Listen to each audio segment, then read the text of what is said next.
Je marche sur l'ennemi. Gloire à Dieu. Je fais des miracles. Gloire à Dieu. Je serai toujours victorieux. Je réalise ce qui est impossible. Gloire à Dieu.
Prions dans l'esprit pendant 1 minute pour recevoir les bénédictions de ce chant.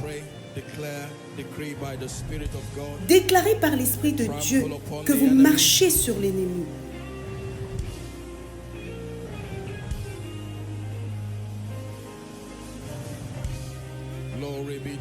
Gloire à Dieu.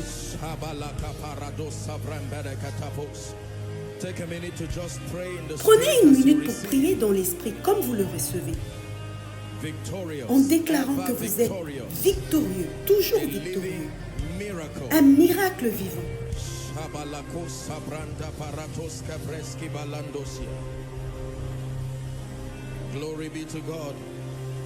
Gloire à Dieu.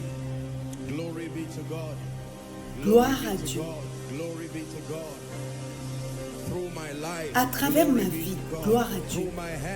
À travers mes mains, gloire à Dieu. À travers sa sagesse qui est à l'œuvre dans ma vie, gloire à Dieu. In Jesus' name we pray. Father, give me an encounter once again. Père, donne-moi une visitation, une fois de plus, même ce soir. A life-transforming encounter by your spirit. Someone is praying. Que quelqu'un prie. Give me a life-transforming encounter even by your spirit. Donne-moi une visitation qui va transformer ma vie par ton esprit.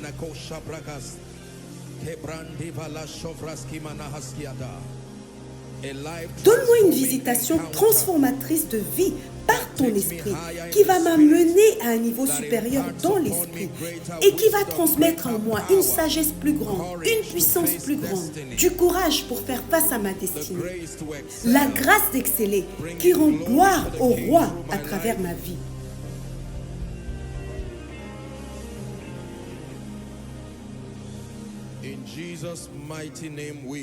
Dans le puissant nom de Jésus, nous avons ainsi prié. Père, bénis-nous ce soir au nom de Jésus. Change la vie de quelqu'un ce soir au nom de Jésus.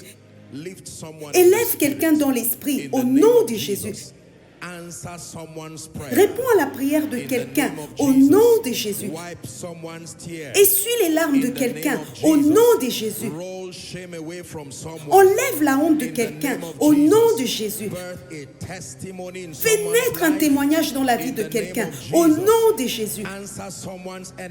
Réponds aux ennemis de quelqu'un ce soir au nom de Jésus. Fais jaillir le rire dans la destinée de quelqu'un au nom de Jésus. Et à toi seul soit toute la gloire, car c'est au nom puissant de Jésus que nous avons prié. À présent, notre histoire va commencer. Actes chapitre 3, à partir du verset 1. Actes chapitre 3, à partir du verset 1. Pierre et Jean montaient ensemble au temple à l'heure de la prière. Que quelqu'un dise à l'heure de la prière. C'était la 9e heure, c'est-à-dire environ 3 heures de l'après-midi. Ensuite, la Bible raconte qu'il y avait un homme boiteux de naissance. Nous allons lire jusqu'au verset 8. Il y avait un homme boiteux de naissance qu'on portait. Suivez l'histoire à présent, et qu'on plaçait tous les jours à la porte du temple appelé la Belle, pour qu'il demandât l'aumône à ceux qui entraient dans le temple. Verset 3, cet homme, voyant Pierre et Jean qui allaient y entrer, leur demanda l'aumône. Pierre, de même que Jean, fixa les yeux sur lui et dit, « Regarde-nous ». Et il les regardait attentivement. Prêtez attention, s'il vous plaît. S'attendant à recevoir d'eux quelque chose. La Bible poursuit au verset 6. Alors Pierre lui dit, « Je n'ai ni argent ni or, mais ce que j'ai, je te le donne. Au nom de Jésus-Christ de Nazareth, lève-toi et marche. Prophétise à toi-même. Lève-toi et marche. » Ah, cela ne ressemble pas à quelqu'un qui croit en sa déclaration. Prophétise à toi-même, lève-toi et marche. Au verset 7, il est écrit, « Et le prenant par la main droite, il le fit lever. Au même instant, ses pieds et ses chevilles devinrent fermes, et d'un saut, il fut debout. Il se mit à marcher, il entra avec eux dans le temple, marchant, sautant et louant Dieu. Que le Seigneur bénisse sa parole. Très rapidement, je voudrais que nous puissions retirer quelques points de cette discussion très intéressante. Premièrement, la première chose que je voudrais que vous remarquiez de cette discussion est le moment choisi pour le miracle. Le moment du miracle. La première révélation que Dieu veut nous apporter est le moment du miracle. La Bible nous dit que tous ces événements se sont produits à l'heure de la prière. Que quelqu'un dise l'heure de la prière. Encore une fois, l'heure de la prière. L'heure de la prière est l'heure de la foi. L'heure de la prière est l'heure des miracles. Il est important que vous compreniez l'histoire depuis le début. La Bible nous précise que toute cette histoire était basée sur le sujet de la prière. C'était lorsqu'ils étaient sur le chemin de la prière, selon leur coutume, que ce miracle s'est produit. Sommes-nous ensemble? Nous apprenons immédiatement que beaucoup de choses se produisent lorsque nous nous adonnons à la prière. La prière était les prémices. La prière était la base qui a permis à cette histoire de commencer, qui a permis à cette histoire de se produire. La Bible raconte qu'ils sont allés prier à l'heure de la prière, ce qui signifie que s'ils n'avaient rien à voir avec la prière, une telle histoire, y compris ce miracle, ne serait même pas racontée dans la Bible. La base de cette histoire, c'est qu'ils étaient dédiés au ministère de la prière. est-ce que nous apprenons quelque chose? La prière possède plusieurs avantages. Vous allez rencontrer de nombreuses possibilités d'avancement de la destinée sur le lieu de la prière. La Bible raconte que Pierre et Jean sont allés prier. Ils sont allés prier au temple à l'heure de la prière. La discipline, le sacrifice, la constance, l'heure de la prière. Je ne cesse de vous enseigner ce qu'est la prière. Beaucoup d'histoires, beaucoup de miracles seront retirés de votre vie et de votre expérience chrétienne si vous n'êtes pas passionné par la prière. En réalité, la Bible le dit de cette manière. Dans Philippiens 4, au verset 6, il est écrit « Ne vous inquiétez de rien ». Dans une autre version, faites attention à ce mot. Il est écrit « Ne soyez pas anxieux ». J'aime la façon dont la Bible le dit. Il vous indique d'abord ce qu'il faut éviter de faire, ensuite il vous indique ce que vous devez faire. Ne vous inquiétez de rien, ensuite il rajoute « mais en toutes choses ». Vous pouvez prier pour tous les sujets dans votre vie. En toutes choses, par des prières et des supplications, avec des actions de grâce. Faites connaître vos besoins à Dieu. Faites connaître vos besoins à Dieu. C'était à l'heure de la prière. Beaucoup de choses se produisent dans la vie des hommes à l'heure de la prière, y compris dans la vie de Jésus. Dans Luc 9, au verset 29, il est écrit « Pendant qu'il priait, c'est-à-dire Jésus, l'aspect de son visage changea et son vêtement devint d'une éclatante blancheur. » Il y a certaines histoires que vous n'allez jamais croire à propos de Dieu et qui ne seront jamais contenues dans votre expérience chrétienne tant que vous ne serez pas un homme de prière. Par exemple, les visitations spirituelles véritables.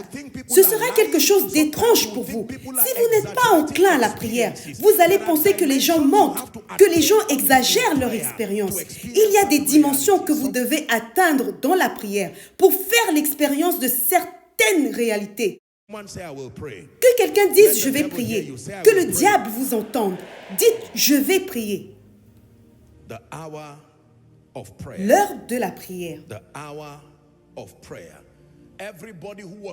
Tous ceux qui ne s'adonnaient pas à la prière n'ont pas eu l'occasion d'assister à ce témoignage. Le témoignage n'était pas destiné aux hommes qui voulaient le voir. Le témoignage était destiné à des hommes qui s'adonnaient au ministère de la prière. Non par confession, mais par profession. Ils ont fait le pas pour aller vers le temple. Ils étaient en route pour le temple. Ils y avaient rencontré l'homme. Ce n'était pas la première fois qu'ils le voyaient. Il était là. Il savait que les gens viendraient prier. La prière fait quelque chose dans votre cœur. Je vous ai enseigné qu'une attaque dans votre vie de prière est une attaque sur votre destinée. Êtes-vous prêts pour la deuxième observation? Deuxièmement, nous apprenons de cette histoire ce que j'appelle le pouvoir dégradant des afflictions et des calamités. Le pouvoir dégradant des afflictions et des calamités.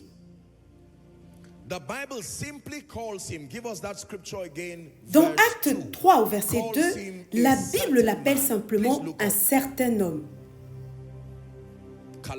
Les calamités et les afflictions de toutes sortes peuvent dégrader les hommes, peuvent les accabler, les frapper, au point que la dignité qui est liée au fait d'être une création de Dieu va s'éroder, se détériorer dans votre vie. Et les hommes vont commencer simplement à vous appeler calamité. Pouvons-nous passer au point numéro 3? Prêtez attention, il est écrit, il y avait un homme boiteux de naissance. Boiteux de naissance. Prêtez attention, boiteux de naissance. Merci Seigneur pour cette information supplémentaire. Si la Bible nous avait dit simplement que cet homme était boiteux, nous aurions pu attribuer probablement cela à son péché ou à la justice de Dieu. Mais la Bible dit ici qu'il était boiteux dès le ventre de sa mère. Parfois, les gens sont confrontés à des conditions et à des défis qui ne sont pas dus à leurs origines. La Bible nous dit clairement, à partir de ce passage, que ce n'était pas le produit de la négligence de cet homme. Ce n'était pas un problème de conception. Boiteux dès le ventre de sa mère. Le ventre de sa mère n'était qu'une description pour signifier que nous n'en comprenons pas l'origine. Donc la seule origine que nous puissions retracer est que depuis sa naissance, il est né de cette façon. Est-ce que quelqu'un comprend cela? À présent, laissez-moi vous dire ceci. J'en suis toujours à la troisième observation. J'ai écrit quelque chose ici. L'origine d'une affliction ou d'une maladie n'est pas aussi importante que la détermination à s'en libérer. L'origine d'une affliction, l'origine d'une maladie n'est pas aussi importante que votre détermination à vous en libérer. C'est quelque chose que vous devez apprendre. Débattre sur la cause du problème de cet homme, débattre sur la véritable origine du problème, ce n'était pas si nécessaire. Sinon, la Bible allait s'y attarder. N'est-il pas étonnant qu'à la fin de l'histoire, le plus important soit que l'homme était en train de marcher, était en train de sauter, était en train de louer Dieu. L'origine d'une affliction, l'origine d'une maladie peut être importante pour la diagnostiquer, mais ce n'est pas aussi important que la détermination à s'en libérer. C'est incroyable de voir comment les gens passent des années sans prier, sans jeûner, sans apprendre la parole de Dieu. Tout ce qui les préoccupe, c'est que je dois connaître la racine de ce problème. Ce n'est pas nécessairement mauvais, mais connaître la racine d'un problème n'est pas une garantie de délivrance. Pas plus que cela ne garantit le salut. S'il vous plaît, apprenez ceci. Beaucoup d'entre vous, par ce message, Dieu est en train de vous dire, c'est le temps d'aller de l'avant. Passer son temps à regarder en arrière dans des discussions ne résoudra rien. Oh, ce problème de loyer, ce problème de ceci. Le plus important, c'est que le problème est là. Que faisons-nous donc pour résoudre le problème maintenant? N'est-il pas incroyable de voir comment les gens peuvent passer des années à discuter de problèmes? Vous rencontrerez quelqu'un qui vous dira « Oh, je déteste le gouvernement de telle et telle année. Il y a 15 ans, j'ai perdu mon travail jusqu'aujourd'hui. Je n'en ai pas d'autre. Ok, d'accord, à juste titre. Vous avez donc été victime pendant 15 ans. C'est long. Au moment où vous avez commencé à vous plaindre, quelqu'un est survenu et a assumé la responsabilité de sa vie. Et cette personne jouit actuellement de grâce et de grandeur. Refusez de vous plaindre. Arrêtez de blâmer les gens, les situations et les conditions. Et soyez déterminés. Soyez déterminés. Même si vous ne savez pas quoi faire, il suffit de détester cette condition, cette situation. Est-ce que nous sommes en train d'apprendre? Mon oncle m'a dit de l'appeler dès mon arrivée à Abuja. Le jour où j'allais arriver, il est mort. Ok, nous compatissons, honnêtement. Mais il est mort. C'est une vérité douloureuse, mais c'est la vérité. Que vas-tu faire maintenant? 5 ans après sa mort, pourquoi es-tu comme ça? C'est une longue histoire. Vous avez le temps? Oui, ok. Donc l'histoire a commencé en janvier, je suis arrivée et je me suis arrêtée au deuxième arrêt. En fait, je m'en souviens encore très bien. Et la personne qui vous écoute vous regarde et vous dit « Ok, alors, à la fin de cette histoire, quelle est la leçon en tirée? La leçon en tirée est que ce n'est pas de ma faute. » On nous présente ici un homme, une situation qui n'était pas la faute de l'homme. Sommes-nous en train d'apprendre? I'm under the shadow of your wings. Your influence is all over me. I am under the shadow of your wings. Your influence is all over me. Yeah.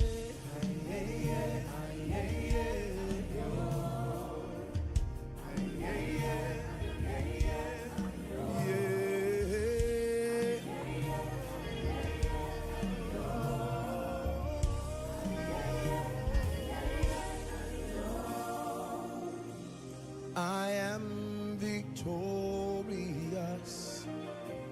I have overcome. I am victorious. I have overcome. I am victorious. I have overcome.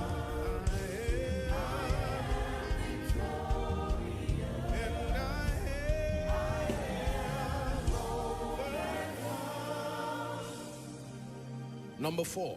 Quatrièmement, la quatrième chose que nous observons lorsque nous cherchons à explorer cette révélation, c'est qu'il y a des conséquences lorsque nous vivons des conditions, des situations négatives prolongées. Il y a des conséquences lorsque nous vivons des situations prolongées.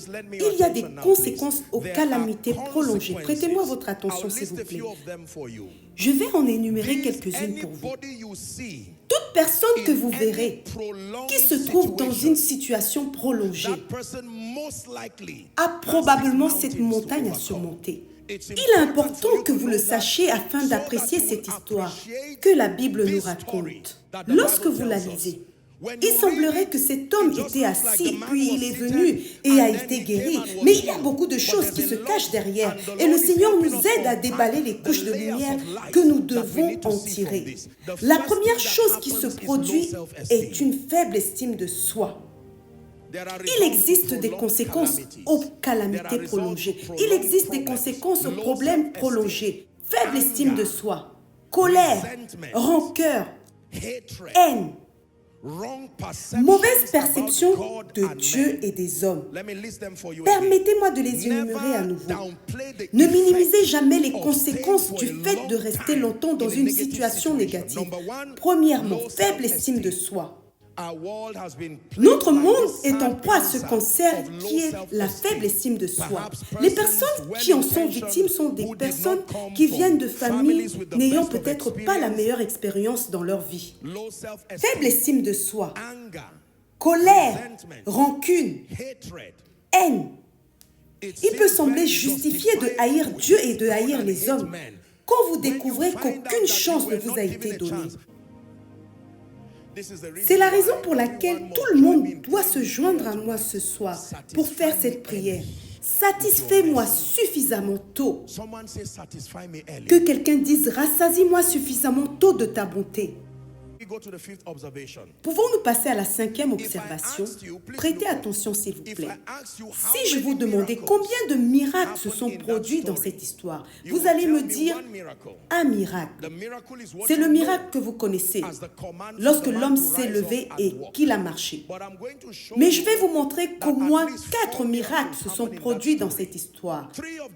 3 des miracles étaient silencieux et l'un d'entre eux était évident, manifeste. Mais si le miracle évident s'est manifesté, c'est parce que 3 d'entre eux se sont produits. Êtes-vous prêts? Suivez-moi. Le premier miracle qui est arrivé à cet homme n'était pas sa guérison. Le premier miracle qui est arrivé à cet homme, s'il vous plaît, allons dans Actes 3, verset 2. Il est écrit, il y avait un homme boiteux de naissance qu'on portait, que tout le monde dise qu'on portait. Cela ne ressemble pas à un miracle tant que vous ne m'écoutez pas pour 1 minute ou 2.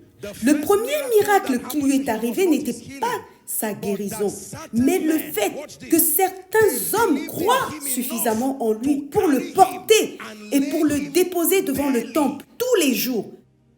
Tous les jours, pas une fois par semaine. Avez-vous déjà assisté à une personne malade? Il y a des moments où même en tant que proche de cette personne malade, franchement, vous êtes fatigué et épuisé. C'est un miracle que les hommes croient en vous indéfiniment alors qu'il n'y a encore pas de résultat dans votre vie. C'est un vrai miracle. Quel était le premier miracle? Le premier miracle était que certains hommes croyaient suffisamment en lui pour le porter et le déposer devant le temple tous les jours. À présent, connecté à ce miracle, c'est l'endroit où ils l'ont déposé. La Bible raconte qu'on le plaçait tous les jours à la porte du temple appelée la Belle. On le plaçait tous les jours à la porte du temple qu'on appelle la belle. Savez-vous ce que cela signifie? À présent, j'ai étudié ce concept de la belle porte. La belle porte. Le terme belle porte est apparu parce que les autres matériaux dans le temple étaient faits d'or et d'argent. Mais cette porte particulièrement était en bronze. Et le bronze était tellement poli. En fait, on l'appelait le bronze corinthien.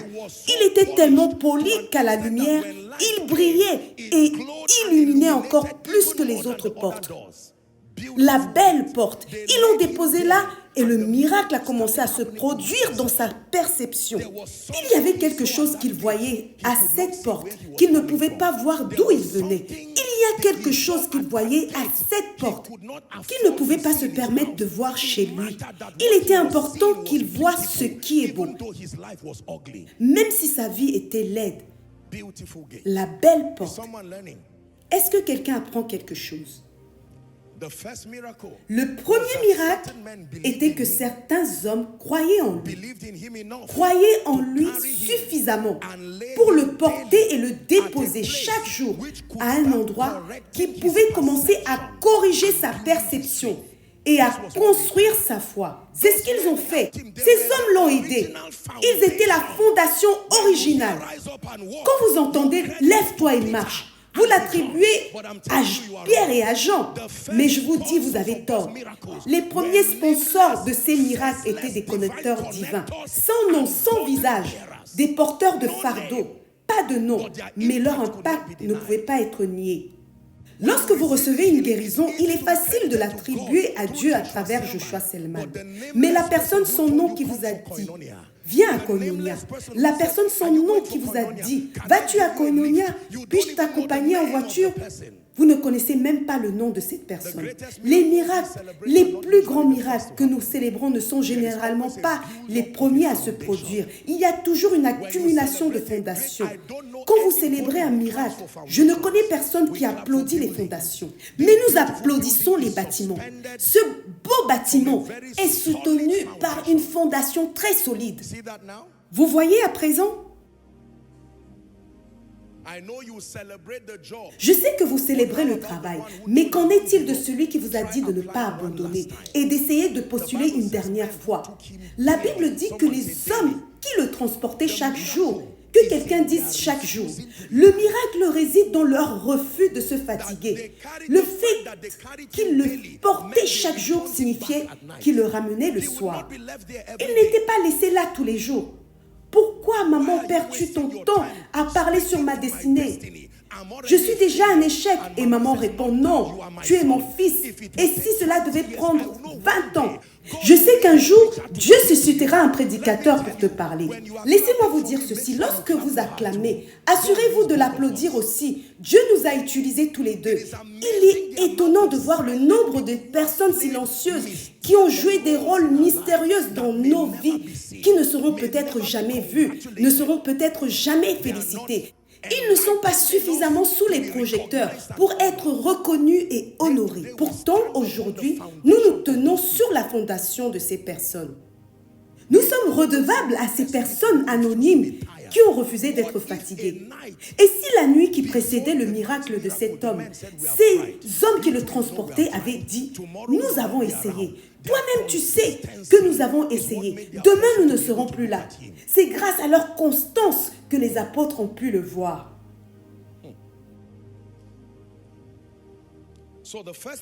Donc, le premier miracle qui s'est produit pour cet homme est que certains hommes ont cru en lui. Je vous ai appris qu'il y a 4 sortes d'aides à la destinée. Puis-je récapituler une minute?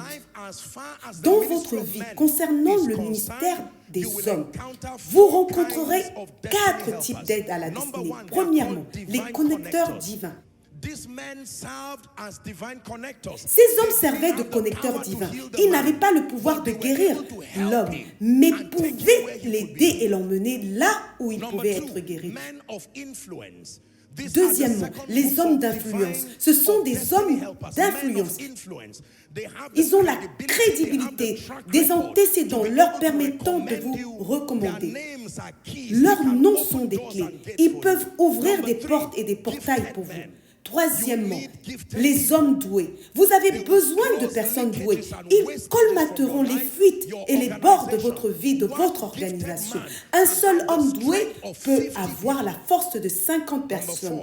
Quatrièmement, les porteurs de fardeau. Je vous ai appris que les porteurs de fardeau n'ont pas le pouvoir de vous faire avancer. Leur mission est de vous empêcher de reculer. Ce sont des hommes qui vous aiment malgré tout. Ils ne vous aiment pas parce que vous êtes prédicateur. Ils ne vous aiment pas parce que vous êtes un PDG. Ils vous aiment sincèrement. Même si la couronne n'est plus sur votre tête, ils sont toujours là. Même si vous n'avez plus la tunique, comme Jésus, ils sont toujours là. Puissiez-vous trouver de tels hommes dans votre vie. Il existe des hommes capables de se lever et de prendre votre affaire en main jusqu'à ce que vous souriez. Que Dieu apporte de telles personnes dans votre vie. Nous discutons toujours sur la 5e observation et sous le grand point 5, nous avons le point A. Le premier miracle a été la volonté de certains hommes de croire suffisamment en lui pour le porter et le déposer tous les jours sans se fatiguer. Et ils l'ont placé à la porte de la belle, un endroit qui pouvait commencer à corriger et à modifier sa perception. Et si vous pensez que ce que vous voyez n'a pas d'importance, je vous renvoie vers le bétail que Jacob a élevé dans la maison de Laban. Ce qui a conduit à leur multiplication, leur changement d'état, c'est quelque chose qu'ils ont vu. Le deuxième miracle était la capacité de cet homme. C'est là que nous attribuons le mérite à cet homme boiteux. Le deuxième miracle a été sa capacité à regarder au-delà de sa douleur, la capacité de regarder au-delà de son ressentiment légitime et de s'humilier pour se laisser porter. Le deuxième miracle qui s'est produit dans la vie de cet homme était sa capacité de regarder au-delà de sa douleur et de se laisser porter tous les jours. C'est une chose de vouloir porter cet homme, mais l'homme avait le pouvoir de dire « j'en ai assez de ces moqueries ». Il aurait qualifié cette aide de moquerie. Il faut beaucoup d'humilité pour regarder au-delà de votre douleur. Surtout parce que nous vivons dans un monde où nous détestons attirer la sympathie. Personne ne veut que l'on dise « Oh, nous compatissons ». Et pensez-vous qu'ils l'ont simplement porté en silence? Et si l'homme voulait aller aux toilettes? Et si cet homme voulait prendre son bain? L'humilité de regarder au-delà de sa douleur, la colère et le ressentiment légitime et se laisser porter. C'était le deuxième miracle. Est-ce que quelqu'un apprend quelque chose? Dans Luc 16, Jésus raconte une parabole sur un homme qui avait honte de mendier. Qu'est-ce qu'il dit au verset 3? L'économe dit en lui-même, « Que ferais-je puisque mon maître m'ôte l'administration de ses biens? Travailler à la terre, je ne le puis. Mendier, j'en ai honte. » Il y a des gens comme cet homme. Puissiez-vous jamais être comme cet homme. Qu'un homme peut manquer de ressources et pourtant, même l'aide qu'on pourrait lui offrir, il dira « j'ai honte ». C'est un miracle de trouver un homme assez humble pour être porté. Certaines personnes sont trop grandes pour qu'on prie pour elles. Certaines personnes sont trop grandes pour être conseillées. C'est un miracle quand un homme devient assez humble pour être porté tous les jours. Peut-être de temps en temps c'est possible, mais tous les jours. C'est une extrême humilité, non seulement de porter un homme, mais également que l'homme se laisse porter. Peux-tu te laisser porter par les ailes de la prophétie? Un jour, tu pourras marcher. Mais pendant que tu es encore lépreux, permets qu'on puisse te porter, même si tu es Moïse. on devra te porter pendant un certain temps. Même si tu es Jésus, on devra te porter pendant un certain temps. Un jour, tu sauveras le monde, mais pas en tant que bébé. Pendant que tu es bébé, Hérode peut te tuer. Permets à Joseph et à Marie de te porter pour t'emmener en lieu sûr. Moïse, tu es né en tant que libérateur, mais pas tant que tu es bébé. Regarde de gauche à droite et tu verras les cadavres d'enfants qui ont été tués parce qu'ils te recherchaient.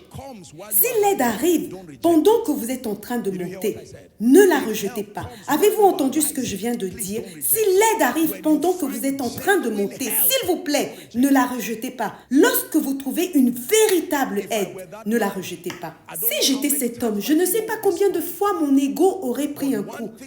Mais ce que je sais, c'est que j'aurais obtenu la grâce de faire quelque chose. C'est de dire merci tous les jours.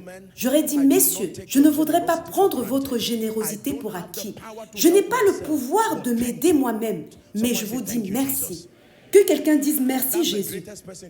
C'est la personne la plus importante que vous devez remercier. Certains d'entre vous ne disent jamais merci à Jésus avant de venir à l'église. Dites merci Jésus pour la vie, pour la force, pour la santé. Merci Jésus pour le salut, pour la guérison, pour mon état d'esprit, cette transformation qui s'opère. Merci pour l'onction que tu apportes à mon ministère. Que quelqu'un dise merci. Lorsque vous êtes porté, dites merci. Lorsque vous êtes aidé par Dieu, par les hommes, dites merci.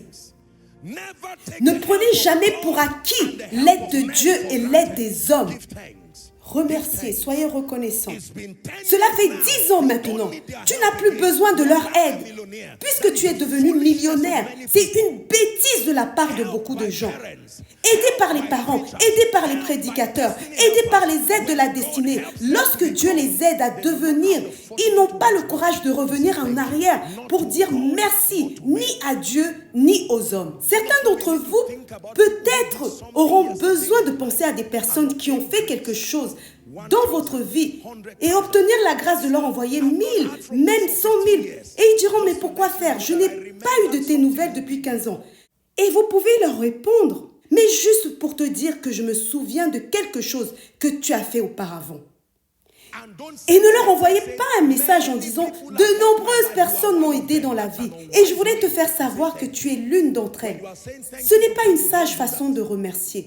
Lorsque vous dites merci aux gens, ne le faites pas. Ne dites pas « De nombreuses personnes ont changé ma vie » juste pour te faire savoir que tu es l'une d'entre elles. Ne rendez pas leur capacité de vous avoir transporté jusqu'à la porte insignifiante. Ils n'avaient peut-être pas le pouvoir de vous soigner, de vous guérir. Mais si Pierre ne vous avait pas vu, vous serez toujours lépreux.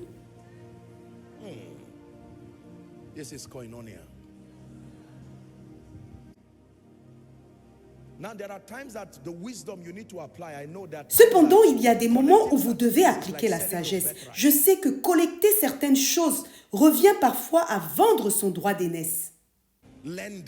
Apprenez ceci. La mission de l'aide est de rendre toute chose possible et facile. Avez-vous compris? La mission de l'aide est de rendre les choses possibles et faciles.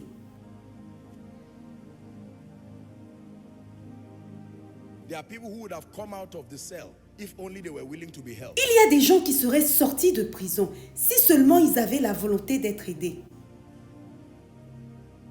Joseph a dû être aidé. Jésus a dû être aidé. Moïse a dû être aidé. Que quelqu'un prie, envoie-moi de l'aide, ô Dieu. Encore une fois, envoie-moi de l'aide, ô Dieu.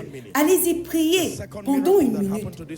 Le deuxième miracle qui est arrivé dans la vie de cet homme, l'aide. Alléluia. Le troisième miracle qui s'est produit dans la vie de cet homme, alors qu'il était couché chaque jour à la porte de la belle, quelque chose a commencé à se passer dans son esprit.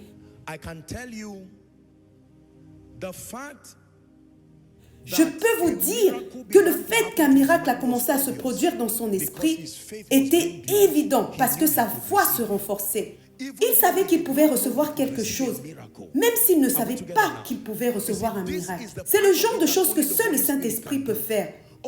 Seul Dieu sait ce que le Saint-Esprit a commencé à faire à l'intérieur de cet homme. L'Esprit a commencé à travailler en lui, lui disant qu'il n'avait pas à mourir ainsi. Peut-être pensait-il qu'il continuerait à mendier de l'argent. Mais je peux vous dire une chose, il est impossible de s'asseoir en présence d'une belle porte tous les jours et que rien ne se passe dans votre esprit. Il est impossible de s'asseoir en présence de personnes ointes tous les jours et que rien ne se passe. D'hommes et de femmes de prière tous les jours et que rien ne se passe.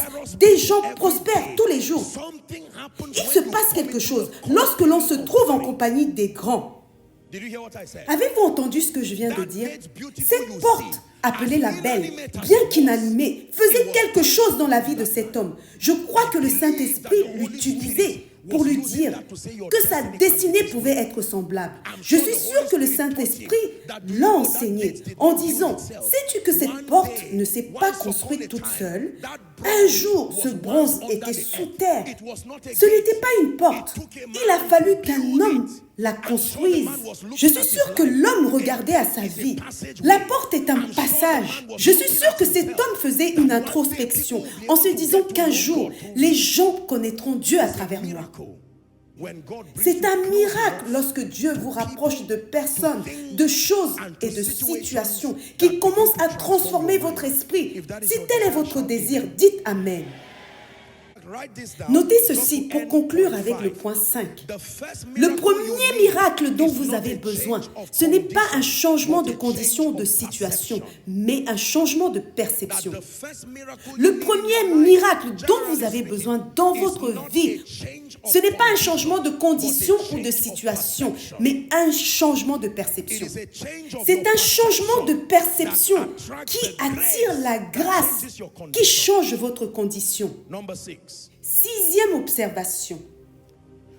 Il y avait deux capacités dans la vie de cet homme. Deux capacités dans la vie de cet homme qu'il a reconnues et qu'il l'a utilisées. Prêtez attention.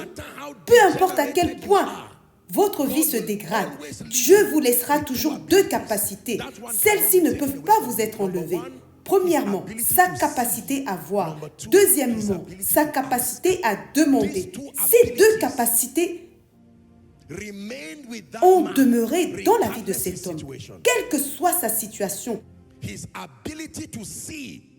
Sa capacité à voir, percevoir, sa capacité à demander, verbaliser sa demande.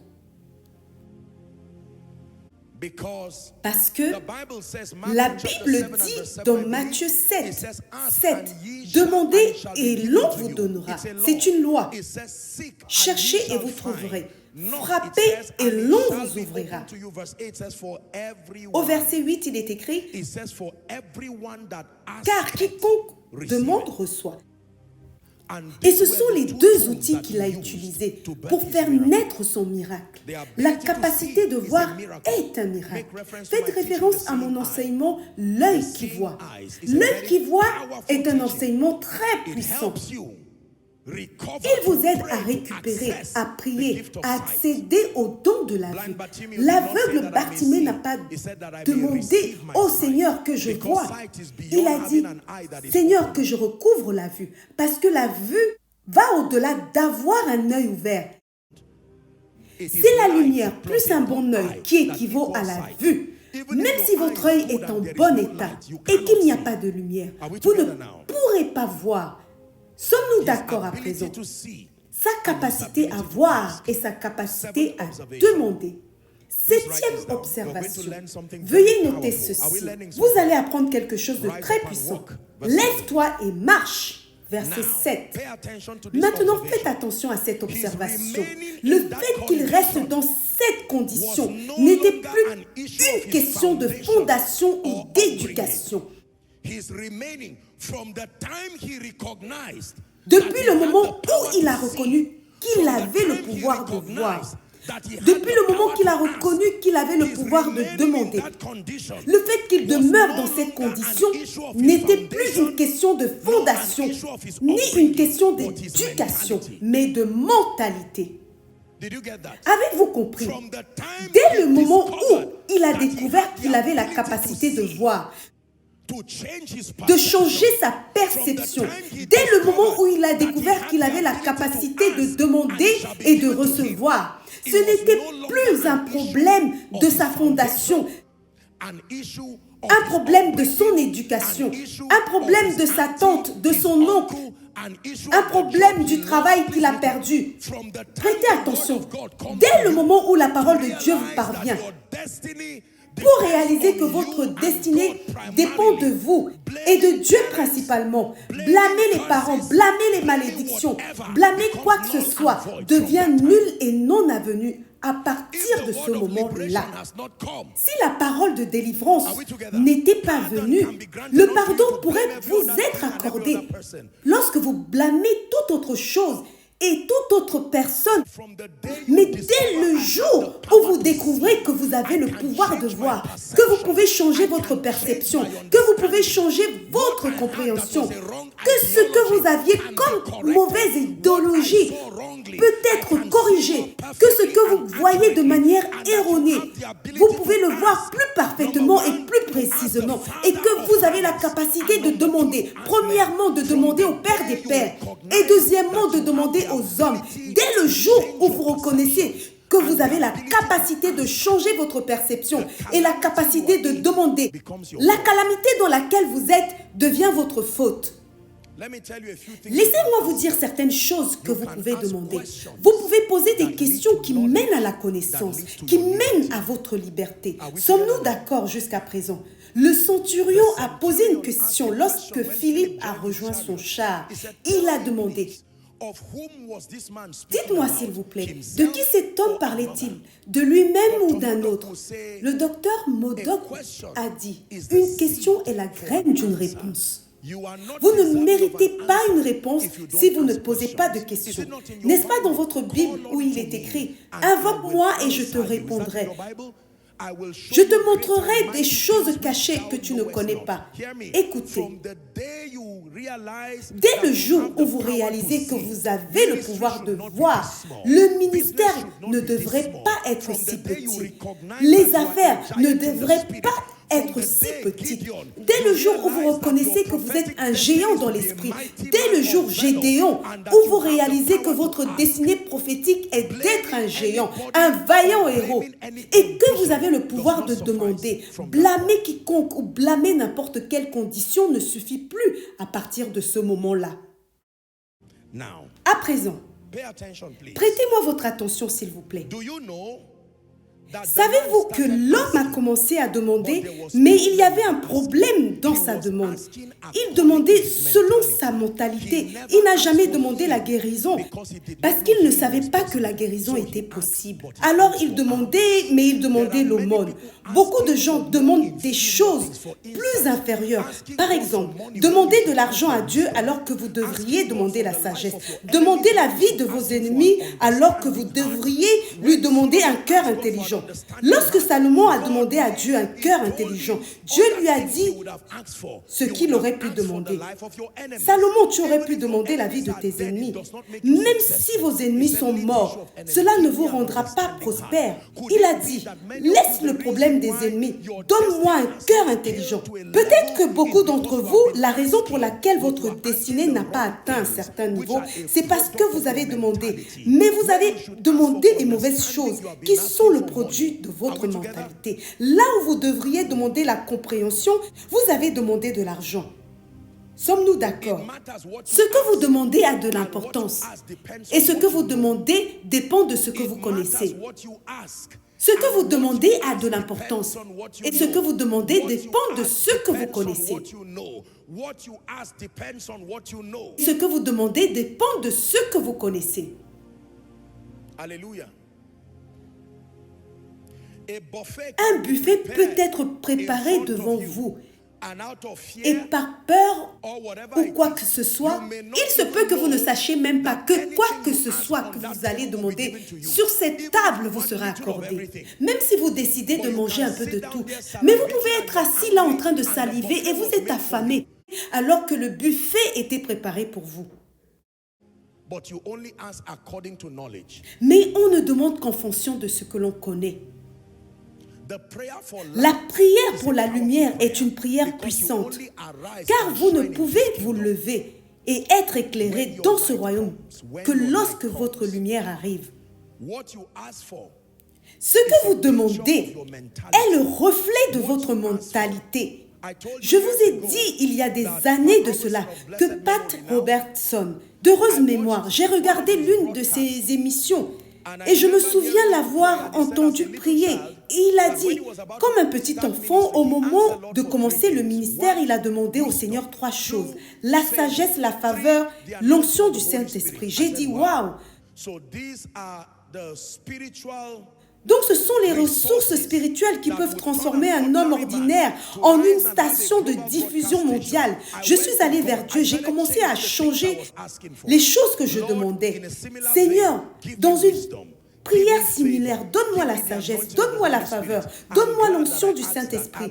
Je suis content de l'avoir demandé. Je le demande encore aujourd'hui, car cela peut être mesuré. Jésus a augmenté en sagesse. Jésus a augmenté en faveur. La dimension de sagesse d'hier peut ne pas être capable de faire face aux défis de demain. Et donc ma demande reste la même. Mais je demande parce que je sais que Dieu est Abba Père. Il donne, et la qualité des pères, c'est qu'il donne sans retenue, à condition que cela ne vous détruise pas. Il est écrit, vous ne possédez pas parce que vous ne demandez pas. Beaucoup d'entre vous n'ont pas pu demander de l'aide parce que vous ne connaissez pas la valeur de l'aide. Vous n'avez pas demandé la sagesse parce que vous n'avez pas appris la valeur de la sagesse. Vous n'avez pas demandé de connaissance parce que vous n'avez pas vu la valeur de la lumière. Vous ne possédez pas parce que vous ne demandez pas. Est-ce que quelqu'un apprend quelque chose? Cet enseignement est puissant. À partir du moment où vous vous rendez compte de votre capacité à changer votre état d'esprit, votre perception, votre capacité à poser des questions, vos difficultés demeurent votre faute, non celle de Dieu, de votre passé ou de vos fondations. Puis-je vous donner la 8e observation? Actes chapitre 3, verset 4. Finalement, nous arrivons au moment de l'histoire où Pierre arrive. Qu'est-ce que cet homme a vu chez ces 2 hommes qui l'a emmené à isoler tout le monde pour leur demander l'aumône? Peut-être qu'ils étaient bien habillés, je ne sais pas. Mais voir les bonnes personnes était le facteur Dieu dans ce miracle. Comment a-t-il pu isoler 2 personnes parmi un peuple qui allait prier? Il y a des choses que seul Dieu peut faire. La mentalité de vous lever et de marcher est ce qui attire la capacité de vous lever et de marcher. Le miracle ne pouvait pas se faire tant que sa mentalité n'avait pas changé. Permettez-moi de le dire à nouveau. La mentalité de se lever et de marcher est ce qui attire la capacité de se lever et de marcher. Ne vous souciez pas de la capacité, c'est l'affaire de Dieu. Mais la mentalité est votre responsabilité. La capacité de prospérer ne peut pas venir de vous, mais la mentalité de prospérer, connaître le but de la prospérité et sa dynamique est votre responsabilité. L'augmentation, la croissance de l'Église, ce n'est pas votre affaire, c'est Dieu qui apporte l'augmentation. Mais la mentalité d'être un pasteur selon le cœur de Dieu, un sacrificateur, enseignant pour aimer, enseigner, donner sa vie pour ses brebis, cela relève de votre propre responsabilité. Puis-je vous dire la vérité? Lorsque la mentalité est intacte, la puissance ne fera pas défaut.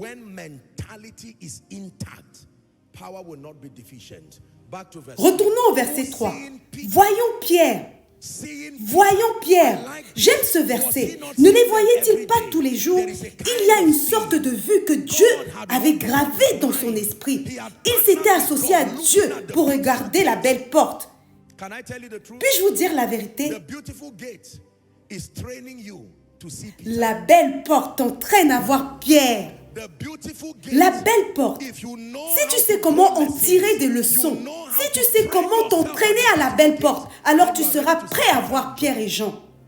Au moins, il savait maintenant que tout ce qu'on demandait, on pouvait le recevoir. Verset 4. Savez-vous que la première mission de Pierre n'était pas de faire des miracles? La première mission de Pierre était d'être un sacrificateur enseignant. Laissez-moi vous montrer la prédication de Pierre. Pierre, de même que Jean, fixant les yeux sur lui, et dit, « Regarde-nous ». Et il les regardait attentivement, s'attendant à recevoir de quelque chose. Alors Pierre lui dit, « Je n'ai ni argent ni or. Mais pourquoi demandez-vous seulement de l'argent et de l'or? Vous a-t-on pas appris qu'il y a d'autres choses que vous pouvez demander? Laissez-moi vous aider. Vous pouvez demander qu'un homme vienne à vous et vous fasse vous lever et marcher. Il y a d'autres demandes plus nobles que de demander de l'argent et de l'or. » C'était la prédication de Pierre. L'homme ne savait pas qu'il pouvait demander au-delà de l'argent et de l'or. L'homme ne savait pas que si vous demandez au-delà de l'argent et l'or, cela vous sera quand même accordé. Pourquoi demander de l'argent et de l'or quand le pouvoir de se lever et de marcher, qui résoudrait même votre besoin d'argent et d'or, peut être accordé? Pourquoi demander le loyer lorsque Dieu peut vous donner la sagesse?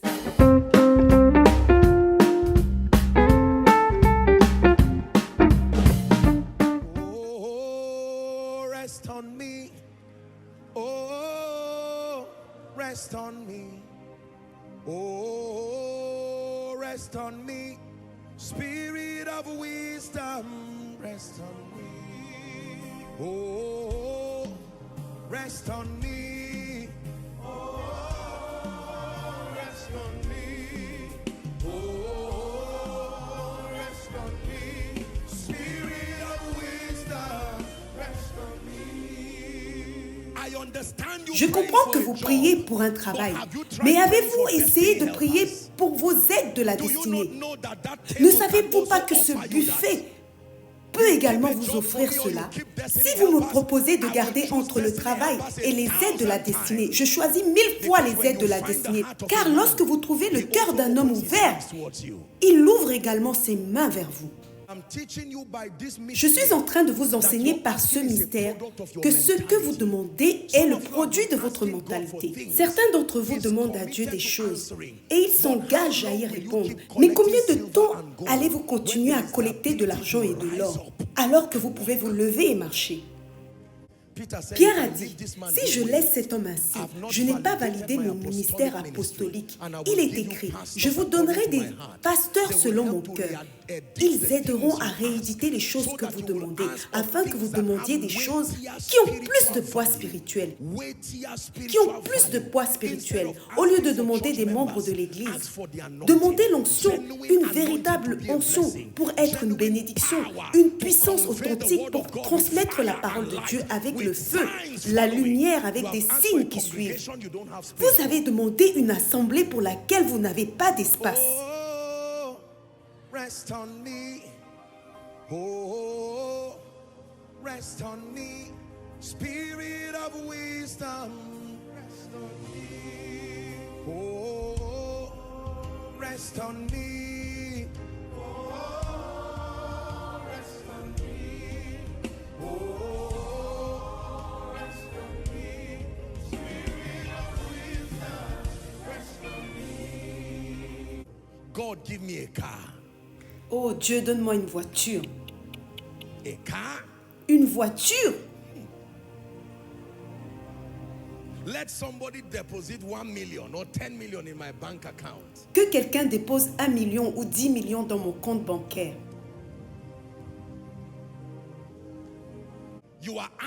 Vous demandez, vous priez pendant des heures, mais les choses que vous demandez n'ont pas de poids dans l'esprit. Vous demandez de très petites choses, alors que les gens demandent des nations, les gens demandent des territoires.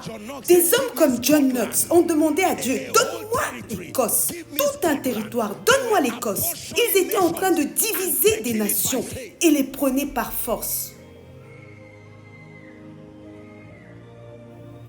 Je n'ai ni argent ni or. Mais ne sois pas découragé. Cela ne signifie pas que je n'ai rien. Cela signifie simplement que je n'ai pas ces choses mondaines. J'ai quelque chose de supérieur. Ce que j'ai, c'est ce que je donne. Chaque homme donne ce qu'il a. Au nom de Jésus-Christ de Nazareth, il a dit, lève-toi et marche. Au nom de Jésus, lève-toi et marche. Lève-toi et prospère. Lève-toi et excelle. Lève-toi et avance vers de nouveaux horizons prophétiques. Et il a rajouté, tel que ce que j'ai. C'est ce que j'ai. Je ne peux pas te donner de l'or et de l'argent que les voleurs peuvent voler. Cela peut périr. Tu peux le perdre. Tu peux être négligent. Tu peux investir à tort et l'argent ira. Mais il y a quelque chose que je peux te donner et que personne ne peut t'enlever. Au nom de Jésus-Christ de Nazareth, je te donne la capacité. C'est une capacité. Ce n'est pas seulement une proclamation. Je dépose sur ta vie la capacité de se lever et de marcher. Écoutez. Lève-toi et marche signifie s'élever au-dessus de votre passé, s'élever au-dessus de vos fondations. Il n'a pas seulement dit marche. Vous ne pouvez pas marcher tant que vous ne vous levez pas. Personne ne marche en étant assis. Vous pouvez ramper en étant assis, mais la première condition pour marcher est de se lever. Je te transmets l'endurance de regarder ton passé et de ne pas le laisser t'engloutir à nouveau. Je suis en train de faire quelque chose à ton état d'esprit et je te transmets la grâce. C'est ce que Pierre a donné à cet homme. Écoutez, prêtez-moi votre attention. Laissez-moi vous donner une autre manière de dire « Lève-toi et marche ». Êtes-vous prêts? Lazare, sors!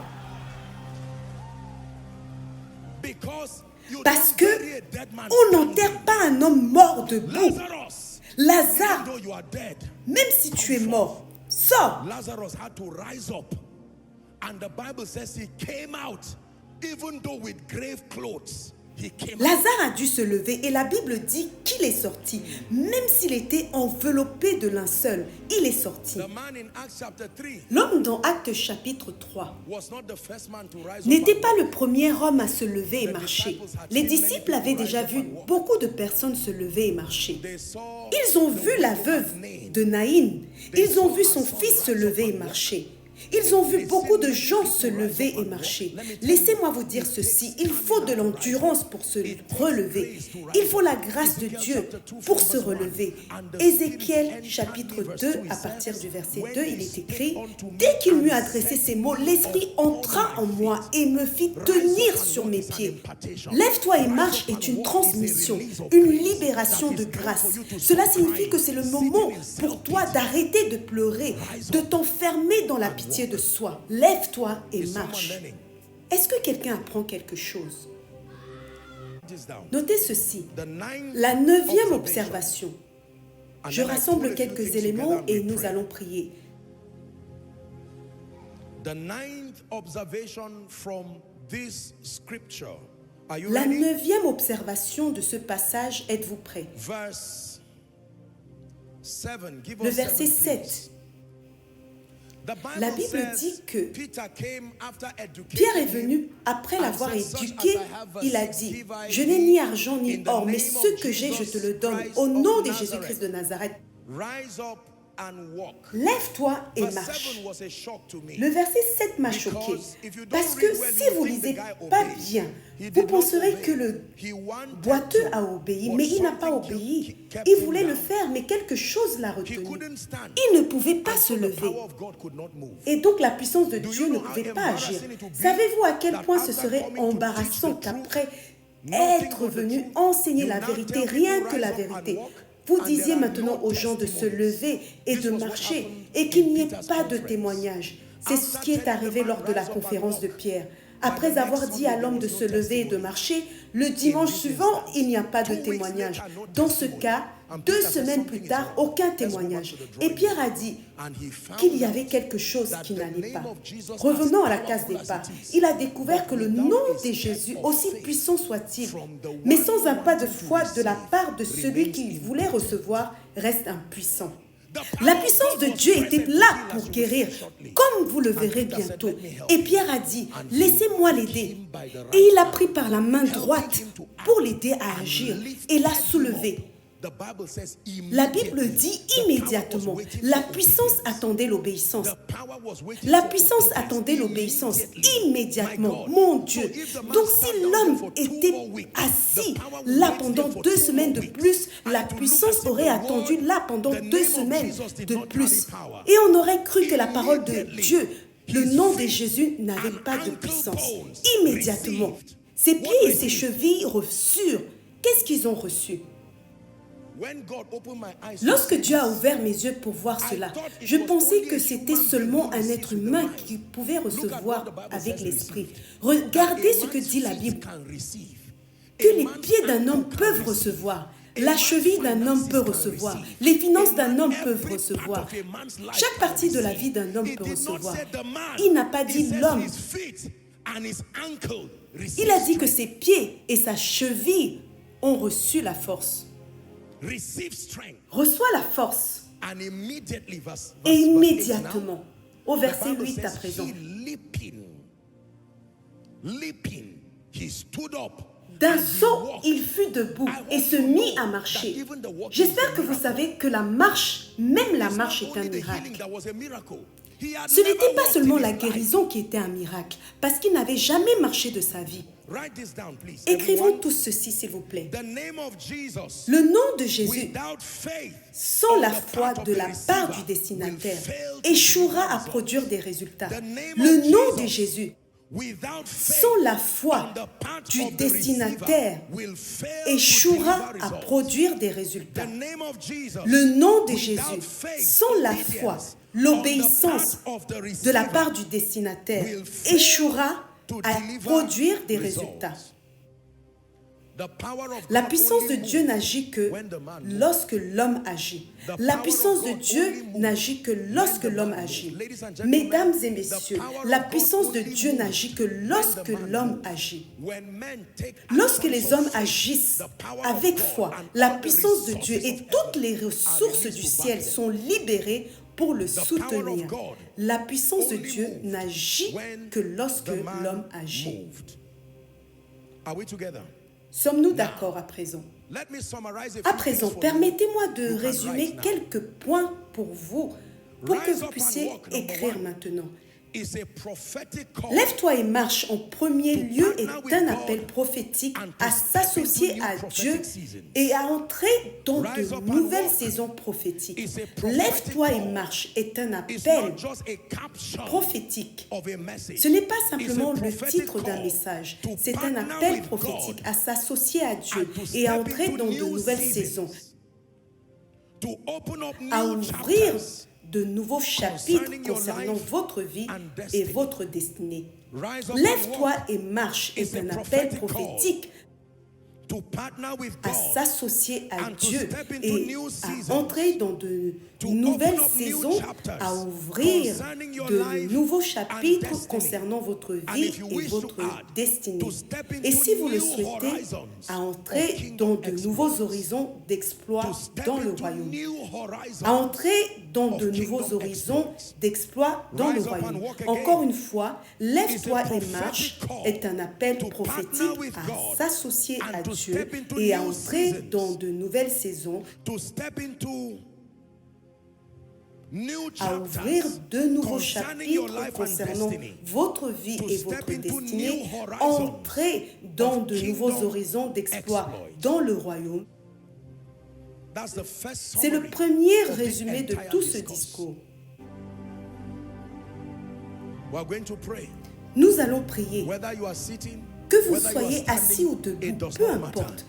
Je vais vous donner 1 minute, s'il vous plaît. Criez à Dieu. Je ne sais pas comment vous allez crier à Dieu, mais ne gaspillez pas ce temps. C'est une opportunité de se lever et marcher. Allez-y, criez à Dieu. Glory be to God. Glory be to God. Glory be to God. Glory be to God. Glory be to God. Glory be to God. Hallelujah. Hallelujah. Glory be to God. Pray. Hallelujah. Hallelujah. Glory be to God. Glory be to God. Glory be to God. Hallelujah. Hallelujah. Glory be to God. In the name of Jesus. Au nom de Jésus, j'aimerais que vous receviez cette déclaration du plus profond de votre cœur, comme le feu du ciel, maintenant, sur autant de personnes qui ont faim de recevoir cette grâce qui est plus précieuse que l'argent et l'or. J'étends mes mains, comme Dieu m'a accordé la grâce de vous apporter ces vérités.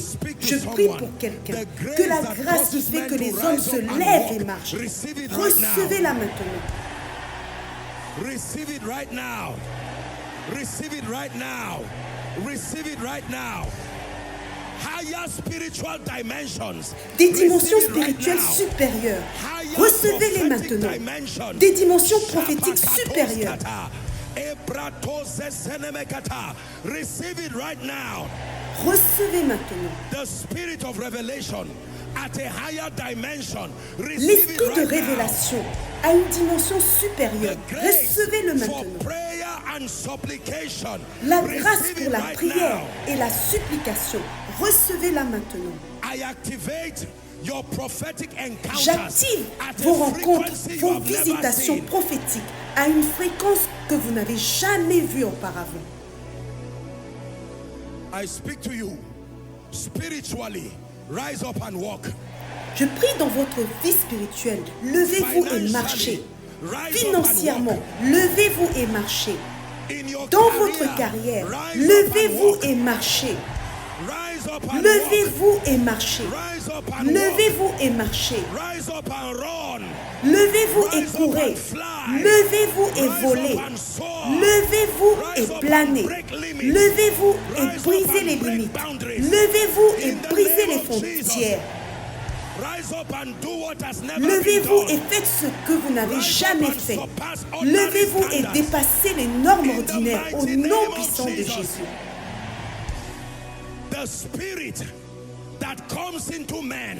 Que l'esprit qui entre en l'homme et le fait se lever et voler dans sa destinée, que cette grâce repose sur vous. Que cette onction repose sur vous.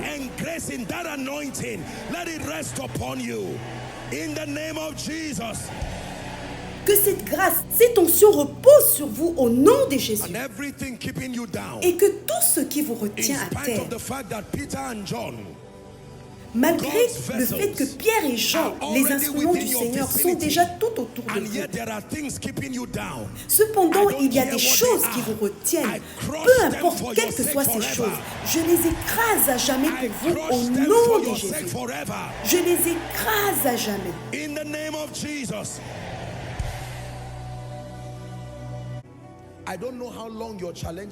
Je ne sais pas combien de temps vos défis ont duré, mais il y a un mot que je voudrais introduire dans votre vie. C'est le mot immédiatement. La Bible dit immédiatement. Un autre mot synonyme d'immédiatement est manifestation rapide. C'est ma déclaration prophétique sur vous. Qu'il y ait des manifestations rapides. Qu'il y ait des manifestations rapides, des manifestations rapides de prophétie, des manifestations rapides de grâce, de faveur, d'élévation, de nouveaux niveaux, d'un nouveau chapitre au nom de Jésus. Je libère sur vous, maintenant que vous vous êtes levés, au nom de Jésus, soyez Pierre et Jean pour une autre personne. Je le redis une fois de plus, soyez Pierre et Jean pour une famille, soyez Pierre et Jean pour une entreprise, Peter and John to a ministry. Soyez Pierre et Jean pour un ministère, agents de changement, porteurs d'onction, des canaux de possibilités spirituelles. Au nom de Jésus-Christ.